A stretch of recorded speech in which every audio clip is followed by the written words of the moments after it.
मैंने Rafa Nadal की documentary देखी नेटफ्लिक्स पे और कुछ बातें मुझे बहुत पावरफुल लगी। पहली बात, जब राफा compete कर रहे थे फेडरर के अगेंस्ट विंबलडन में, वो मैच बहुत डिफिकल्ट था उनके लिए एंड ही रियलाइज्ड कि स्किल लेवल पे उस वक्त फेडरर ग्रास सरफेस पे विंबलडन में उनसे आगे हैं। तो मैच में जब एक डिफिकल्ट मोमेंट आया, राफा सेड कि मुझे वो थॉट याद आया जो उनके कोच, उनके अंकल टोनी ने उनसे कहा था कि स्किल लेवल पे चलो, माना कि इस वक्त फेडरर तुमसे आगे है, लेकिन कंसंट्रेशन और मोटिवेशन ये तुम्हारे कंट्रोल में है, ये तुम्हारे माइंड पर निर्भर है। तो मेक श्योर करना कि तुम इन दो चीजों में 100% रहो थ्रू आउट द मैच।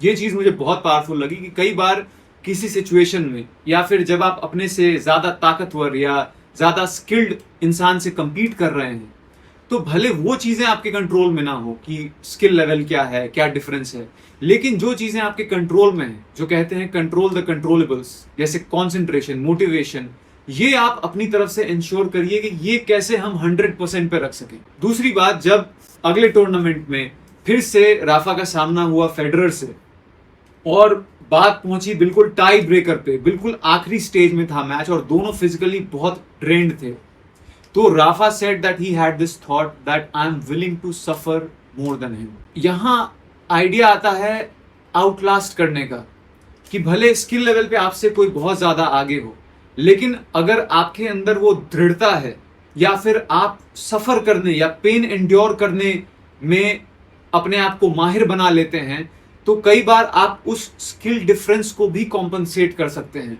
और तीसरी बात, जब राफा ने सक्सेसफुली फेडरर को हरा दिया और विंबलडन जीत लिया, तो हर तरफ जश्न का माहौल था, हर कोई राफा को सेलिब्रेट कर रहा था।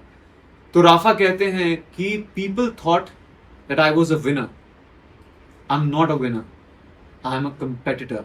Victory lasts but a while, it's momentary, what has always motivated me is the desire to keep fighting.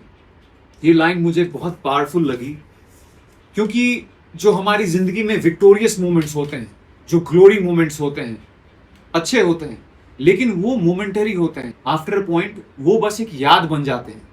लेकिन जो चीज कॉन्स्टेंटली आपके साथ होगी वो होगी आपकी जर्नी, आपकी फाइट, आपकी स्पिरिट की आप चैलेंजेस से कैसे भिड़ते हैं, कैसे अपने आप को बेहतर बनाते हैं। That is the only constant that is going to be with you. तो ये लाइन मुझे बहुत पावरफुल लगी कि I am not a winner, I am a competitor. Victories will happen. Victories may not happen at certain points.